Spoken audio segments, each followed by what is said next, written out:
राजस्थान कांग्रेस प्रभारी सुखजिंदर सिंह रंधावा हवाई मार्ग से जयपुर पहुंचे। उन्होंने राजस्थान उपचुनाव पर कहा कि हम बुधवार को जयपुर पर इस मामले पर एक अहम बैठक वहां पर करने वाले हैं। सभी बिंदुओं पर गौर फिक्र करने के बाद अच्छे कैंडिडेट को चुना जाएगा। सभी सीटों पर जीत दर्ज की जाएगी, ऐसा उनकी तरफ से बयान दिया गया है।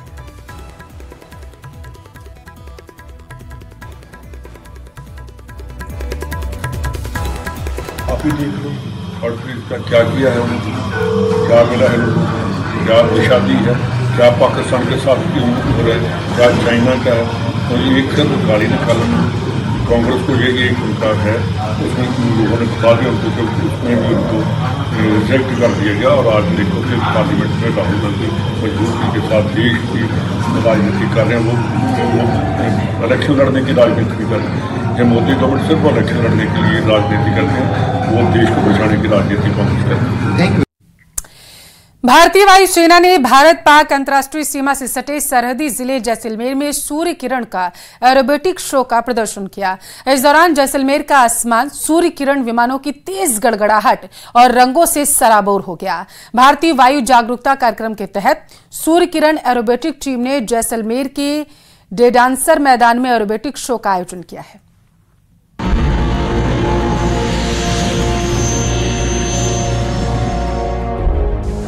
जैसलमेर के आसमान में दिखा वायुसेना का शौर्य।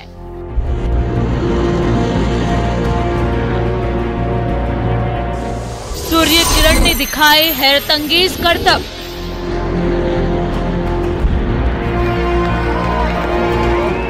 सूर्य किरण का तेज देख थर्रा उठा दुश्मन। भारत पाक इंटरनेशनल बॉर्डर पर बसे जैसलमेर के आसमान पर सोमवार को वायुसेना के जाबाजों ने अखिल भारतीय एयर जागरूकता कार्यक्रम के अंतर्गत सूर्य किरण एरोबेटिक शो के माध्यम से शौर्य और पराक्रम का साहसिक प्रदर्शन किया।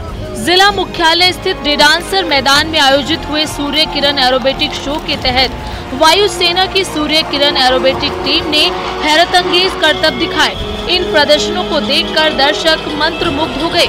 हवा में अलग अलग तरह के करतबों ने सभी को पल के नहीं झपकने पर मजबूर कर दिया।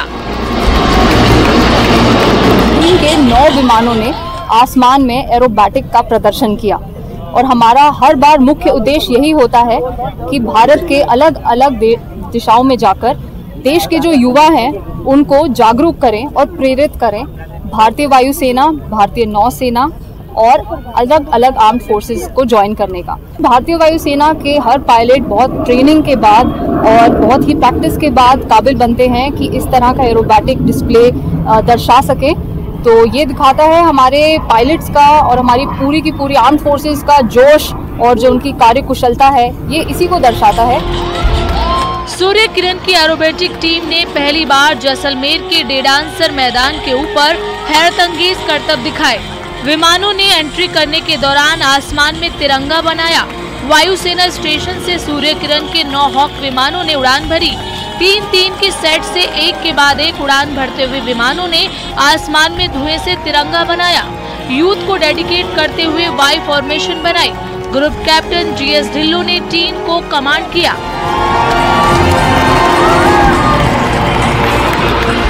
सूर्य किरण टीम एक 9 एयरक्राफ्ट एरोबैटिक टीम है, यानी कि इस टीम में 9 विमान हैं। और गर्व की बात तो ये है कि भारत में ही नहीं बल्कि पूरे एशिया में इस तरह की 9 एयरक्राफ्ट एरोबैटिक टीम केवल भारतीय वायुसेना की सूर्य किरण टीम ही है। तो 9 विमान हैं, 9 विमान में उड़ान भरते हैं हमारे 9 पायलट। आपको बता दें कि 1996 में सूर्य किरण की स्थापना की गई। ये टीम इंडियन एयरफोर्स की एरोबेटिक प्रदर्शनी टीम का हिस्सा है। इसमें पायलट के साथ ही फ्लाइट कमांडर, एक प्रशासक और क्वालिफाइड फ्लाइंग इंस्ट्रक्टर होते हैं। ये टीम कर्नाटक के बीदर एयरफोर्स स्टेशन पर स्थित है। इस टीम में 13 पायलट हैं, जिनमें 9 फाइटर जेट के साथ उड़ान भरते हैं। ये टीम अब तक देश के कई हिस्सों में एयर शो के जरिए हवाई करतब दिखा चुकी है। सूर्य किरण टीम ने पहला सार्वजनिक प्रदर्शन 15 सितंबर 1996 को कोयम्बटूर में वायुसेना प्रशासनिक कॉलेज के स्वर्ण जयंती समारोह में किया। हालांकि 2010 में ये बंद हो गया, लेकिन 2017 में इसे फिर से शुरू किया गया।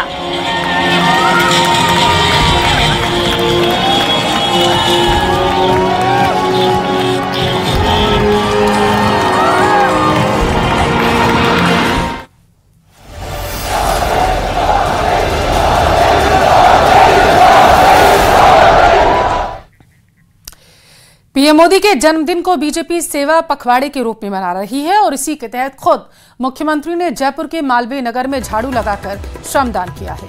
लोगों से स्वच्छ भारत अभियान को सफल बनाने की अपील करते हुए सीएम भजनलाल शर्मा नजर आए। इससे पहले उन्होंने सफाई कर्मियों का सम्मान करने के साथ ही पौधारोपण भी किया। मुख्यमंत्री ने रिसाइकिल ऐप का भी इस दौरान उद्घाटन किया है। ये 5 बेहद ही खास तस्वीरें आज सीएम के कार्यक्रम से जुड़ी आपको दिखा रहे हैं। सीएम भजनलाल शर्मा ने जब पौधा लगाया और पौधा लगा करके उन्होंने कार्यक्रम की शुरुआत की। इसके बाद स्वच्छता के प्रति लोगों को उन्होंने शपथ दिलवाई कि वो स्वच्छ भारत के अभियान को आगे बढ़ाएंगे। सीएम ने उसके बाद श्रमदान किया, खुद झाड़ू लगाई और सफाई करते नजर आए। सफाई कर्मियों को इस दौरान सीएम ने सम्मानित भी किया। महिला सफाई कर्मियों से सीएम ने इस दौरान राखी बंधवाई।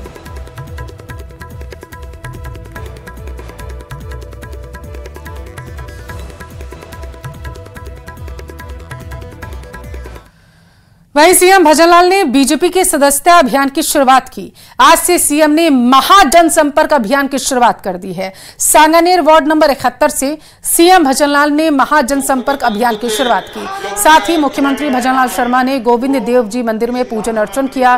तुलसी के पौधे भी उन्होंने वितरित किए।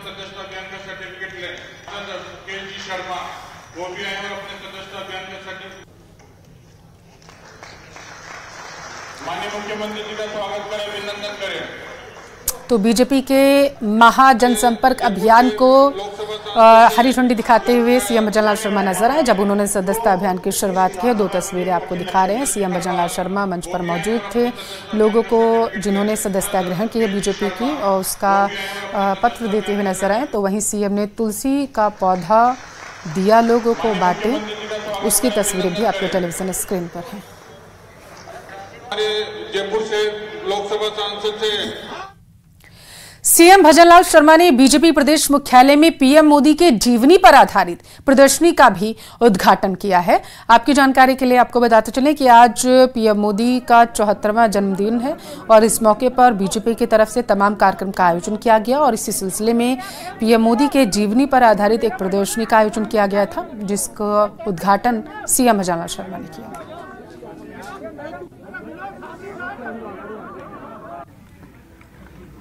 और जैसा कि आप सभी को पता है कि हमारे देश के यशस्वी प्रधानमंत्री नरेंद्र मोदी जी का जन्मदिन आता है तो उसको हम सेवा पखवाड़े के रूप में मनाते हैं। आज आप लगातार सुबह से देख रहे हैं जिस तरह से जन्मदिन के उनके कार्यक्रम लगातार पूरे राजस्थान में चल रहे हैं। आज सुबह जयपुर में स्वच्छता अभियान से लेकर के पार्टी की सदस्यता से लेकर के तुलसी वितरण के कार्यक्रम से लेकर के और अभी अभी आपने देखा है कि उनके जीवन से संबंधित जिस तरह की प्रदर्शनी आपने देखी है, मैं धन्यवाद देना चाहता हूं उनको जिन्होंने इसका सिलेक्शन किया है। उनके जीवन पीएम मोदी ने मां के नाम लिखे ब्लॉग में बताया है कि उनके परिवार में जन्मदिन का जश्न मनाने जैसी कोई परंपरा नहीं और शायद यही वजह है कि पीएम मोदी जन्मदिन पर भी आराम नहीं करते। 74वें जन्मदिन पर पीएम मोदी का शेड्यूल आम दिनों से भी ज्यादा व्यस्त है। मोदी का यही स्टाइल उन्हें दुनिया भर में मान दिलाता है। यूं ही नहीं, आज की तारीख में वर्ल्ड लीडर जो है मोदी के हर फैसले पर महाशक्तियां मोहर लगाती हैं।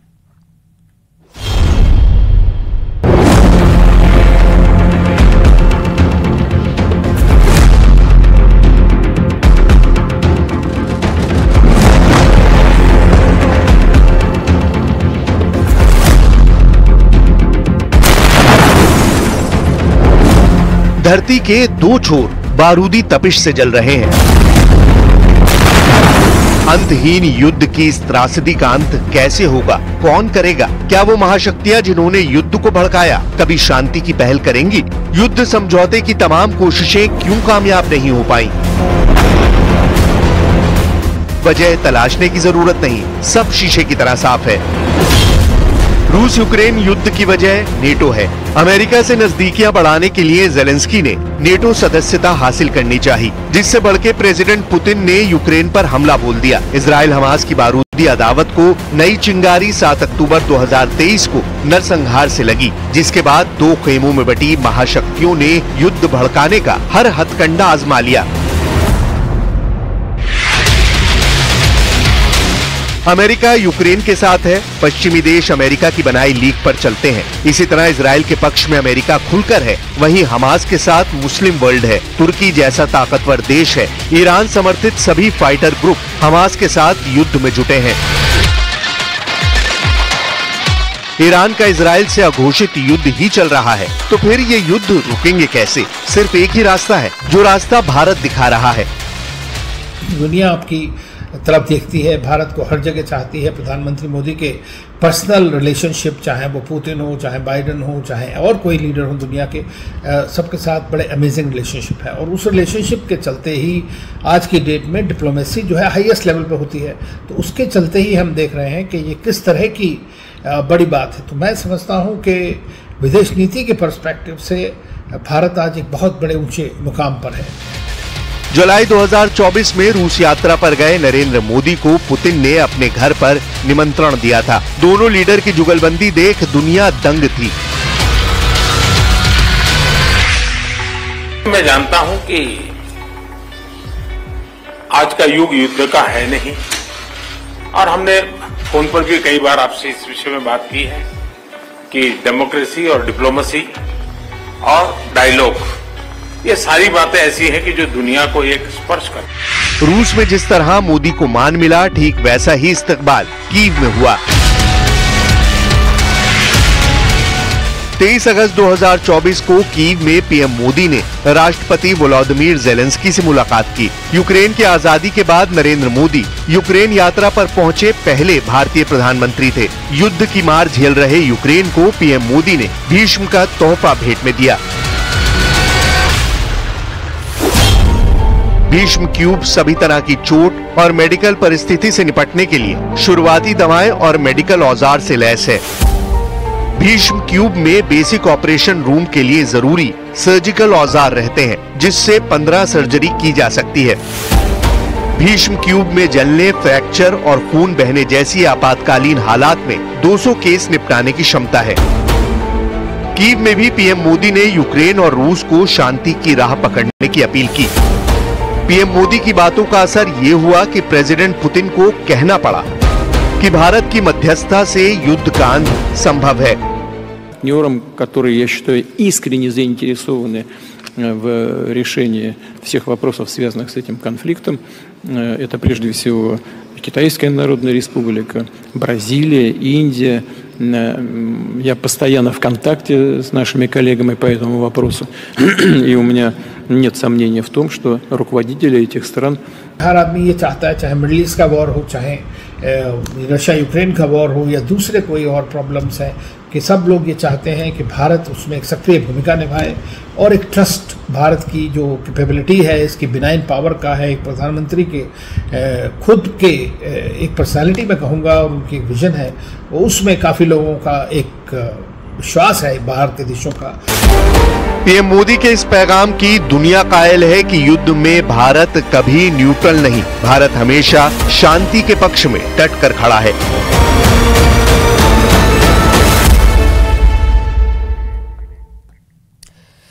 ऐसे वक्त में जब नेताओं का अपने मुल्क में एक बार मिली सत्ता को बचाए रखना मुश्किल हो जाता है, नरेंद्र मोदी दुनिया भर में लोकप्रियता का पैमाना नापने वाली सभी एजेंसियों में टॉप पर बने हुए हैं। मोदी का मीटर हर गणना के साथ नई ऊंचाई को छूता हुआ नजर आ रहा है। तीसरी बार प्रधानमंत्री बनने के बाद मोदी की पारी को सभी एजेंसियों ने ऐतिहासिक करार दिया। सुपर पावर कहे जाने वाला अमेरिका भी नरेंद्र मोदी की कूटनीति का कायल हो चुका है। आसमान में सिर उठाकर, आसमान में सिर उठाकर घने बादलों को चीर रोशनी का संकल्प ले, अभी तो सूरज उगा है।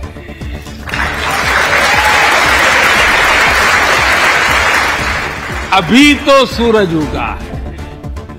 दृढ़ निश्चय के साथ चलकर, दृढ़ निश्चय के साथ चलकर हर मुश्किल को पार कर घोर अंधेरे को मिटाते, घोर अंधेरे को मिटाने अभी तो सूरज उगा है। Thank you.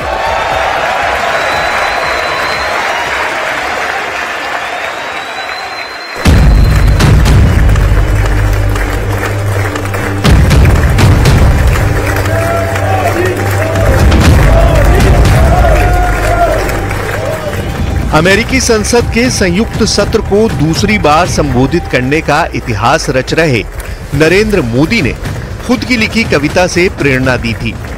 इस कविता पाठ पर तालियों की गड़गड़ाहट रुक नहीं रही थी। अमेरिका में नरेंद्र मोदी के नाम पर ऐसा जन सैलाब उमड़ता है जिसे देख वहां के बड़े बड़े नेताओं को रश्क हो जाए। वर्ल्ड लीडर्स की पॉपुलैरिटी चार्ट में वो ऐसे ही टॉप पर नहीं बने हुए हैं। पिछले 2 सर्वे के नतीजे देखिए।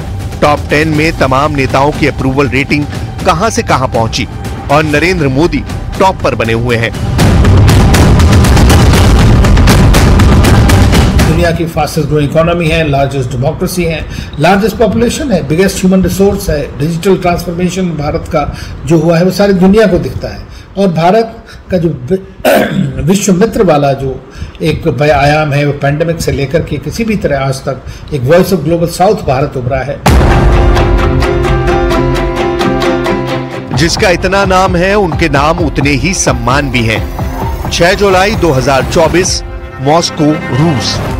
5 साल पहले जिस सम्मान का ऐलान हुआ था, पुतिन ने पीएम मोदी को उसी order of Saint Andrew the apostle की माला पहनाई, जिसके साथ नरेंद्र मोदी के नाम पर 14 देशों के सर्वोच्च सम्मान जड़ दिए गए। जिन 14 देशों ने पीएम मोदी को अपने सर्वोच्च सम्मान दिए, उनके नाम चौंकाने वाले हैं। कुछ नाम तो ऐसे हैं जिन्हें जान भारत के दुश्मनों को यकीन नहीं होता। 3 अप्रैल 2016 को सऊदी अरब ने पीएम मोदी को सर्वोच्च सम्मान ऑर्डर ऑफ अब्दुल अजीज से सम्मानित किया। 4 जून 2016 को अफगानिस्तान ने मोदी को स्टेट ऑर्डर ऑफ गाजी अमीर अमानुल्लाह खान सम्मान से नवाजा। 10 फरवरी 2018 को फिलिस्तीन ने order of the state of फिलिस्तीन अवार्ड दिया। 8 जून 2019 को मालदीव ने order of the distinguished rule of Izzuddeen सम्मान सौंपा। 24 अगस्त 2019 को संयुक्त अरब अमीरात ने पीएम मोदी को ऑर्डर ऑफ जायद सम्मान दिया। इसी रोज बहरीन ने भी पीएम मोदी को king Hamid order of the renaissance दिया। अगले साल 21 दिसंबर 2020 को अमेरिका ने पीएम मोदी के नाम लीजियन ऑफ मेरिट सम्मान किया। ये लिस्ट साल दर साल बढ़ती रही। फिजी से फ्रांस तक, ग्रीस से भूटान तक पीएम मोदी को अपना सर्वोच्च सम्मान सौंप चुके हैं। ये मान और सम्मान मोदी की नीतियों का है, विश्व बिरादरी में उनके बुलंद फैसले का है। नरेंद्र मोदी जोखिम उठाने से कभी हिचकते नहीं।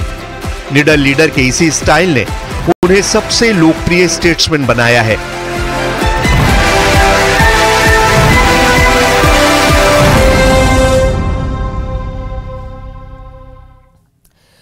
नरेंद्र मोदी के लिए उम्र महज एक नंबर है। उनके फलसफे, उनके उसूल, अनुशासन संघर्ष की भट्टी में तप कर बने हैं। अथक परिश्रमी, नियम के पाबंद। मोदी फॉर्मूले बनाते हैं, उन्हें आजमाते हैं, नए प्रतिमान गढ़ते चले जाते हैं।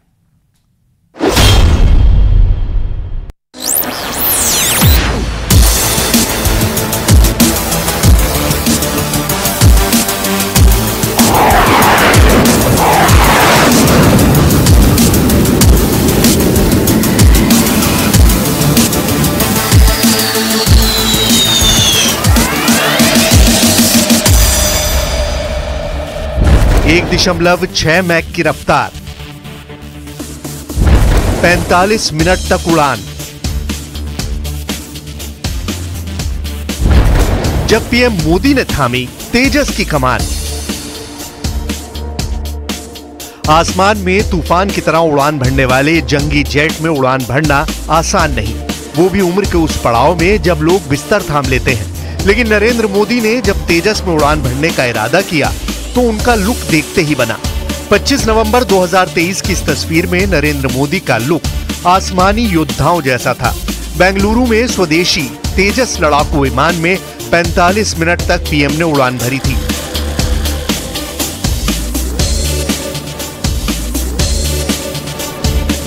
पैंतालीस मिनट की उड़ान में कुछ वक्त पीएम मोदी ने सारे कंट्रोल को भी खुद ऑपरेट किया।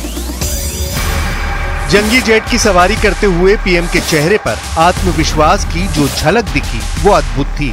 आसमान में उनके थम्स अप ने वायुवीरों के हौसलों को भी बुलंद किया। ताऊ की हौसला अफजाई के लिए पीएम मोदी जंगी जेट ही नहीं, टैंक भी दौड़ा चुके हैं।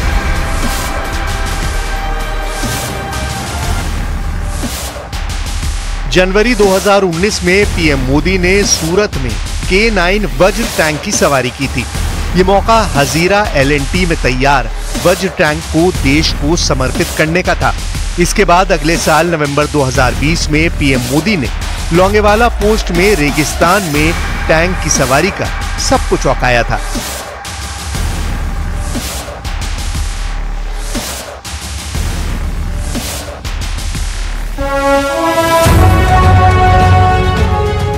दिवाली के दिन नरेंद्र मोदी सेना के बीच पहुंचे थे। टैंक की सवारी के बाद पीएम मोदी ने दुश्मनों के लिए क्लियर मैसेज भी दिया था। जब भारत का जवान अपने देश में बने हथियारों से लड़ेगा तो उसका विश्वास चरम पर होगा। उसके हमले में दुश्मन के लिए सरप्राइज एलिमेंट भी होगा और दुश्मन का मनोबल कुचलने का साहस भी होगा। गलवान झड़प के 18 दिन भी नहीं बीते थे जब अचानक पीएम मोदी लद्दाख पहुंचे, वो भी 11,000 फीट की ऊंचाई पर नीमू में फॉरवर्ड लोकेशन पर। जवानों की हौसला अफजाई करने पहुंचे पीएम ने तब चीन जैसे विस्तारवादी दुश्मन को सीधी चुनौती दी थी। अगर कोई हमारी तरफ नजर उठाकर देखेगा तो हमारी तीनों सेनाएं दुश्मन को उसी की भाषा में मुंहतोड़ जवाब देना भी जानती है। नरेंद्र मोदी की फिटनेस उनके संयमित जीवन के प्रताप से है। मोदी का आहार, व्यायाम और योग का रूटीन उन्हें हर वक्त स्वस्थ और तंदुरुस्त रखता है। उनके जीवन में कठिनाइयों और संघर्ष का एक बड़ा लंबा अनुभव है और उसके चलते उन्होंने मन को इतना मजबूत कर लिया है कि शरीर की कोई भी बाधा उसके सामने नहीं आती। तभी तो वो मौके के मुताबिक फाइटर सोल्जर की तरह हथियारों को आजमाना शुरू कर देते हैं। लखनऊ डिफेंस एक्सपो में पीएम मोदी की निशानेबाजी देख सुपर सोल्जर भी दंग रह गए थे। हिमालय की चोटियां हों या समंदर की गहराई, नरेंद्र मोदी कहीं भी जाने से हिचकते नहीं। जिस तरह की उनमें अभी भी ऊर्जा है, जिस तरह की स्फूर्ति है और जिस तरह से वो सामान्य रूप से चलते हैं और लोगों से बातें करते हैं और बिना थके सारे दिन जिस तरह से घूमते रहते हैं, कोई देख के कह नहीं सकता है कि वो आज भी युवा नहीं। द्वारिका में पीएम मोदी ने समंदर डूबी द्वारिका के दर्शन किए थे। आध्यात्मिक वैभव और शाश्वत भक्ति के प्राचीन युग से पूरी दुनिया का परिचय कराने के लिए पीएम मोदी ने द्वारकाधीश मंदिर में पूजा अर्चना भी की थी।